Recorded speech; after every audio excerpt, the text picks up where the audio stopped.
Let's decorate a house for Babette from Arcane in Animal Crossing New Horizons. I'm making an Arcane-inspired island, and I picked Tabby to be our Babette. Tabby's default house exterior is actually very cute. I like the yellow door. The house had to look like it was in downtown Zon though, so I needed something darker. I love the black wood panel siding the house has. The worn edges are perfect for this build. I gave it a sultry red door and a black roof, and was satisfied. Onto the interior. Apparently Tabby is a huge manga nerd. The toilet in the corner next to a bunch of books. The TV on the floor next to her bed. Hilarious. We see some of Babette's place in Arcane. When Kate and Vi go to collect information, we see this hallway and lounge room.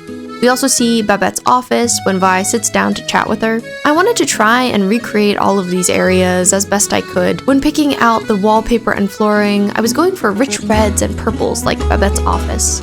I considered a whole bunch of options. The red curtain wall, the club wall. I even settled on the library wall for a while. I wanted to fit both the sitting room and the office into this teeny tiny house, but I wasn't sure how to do it. I dropped in a bunch of curtain partitions and tried to section the space. The black curtains and gold rods helped me finally come to a decision about the wall and floor. I ended up going with the red Art Deco wall and then the simple purple flooring with a purple Persian rug on top. The room felt luxurious and ornate, and I finally felt like I could move on to the furnishings. I started with Babette's desk, a red velvet stool, and a warm-toned wood.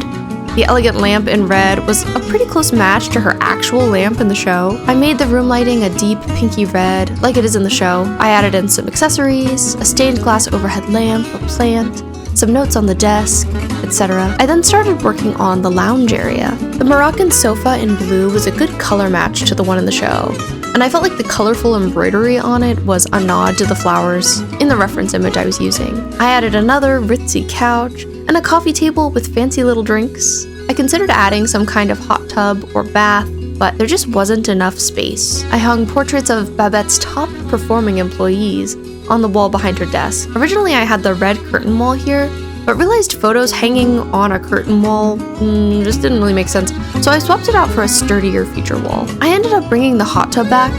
Having multiple couches felt too repetitive, and I liked the effect of the steam rising off the water, even if it made the room a little more cramped. And that's Babette's brothel. This is a bit of a chaotic build, but I think I achieved what I was going for the most part.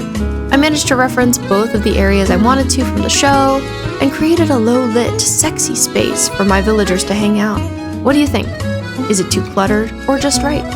Let me know, and stay tuned for part 10.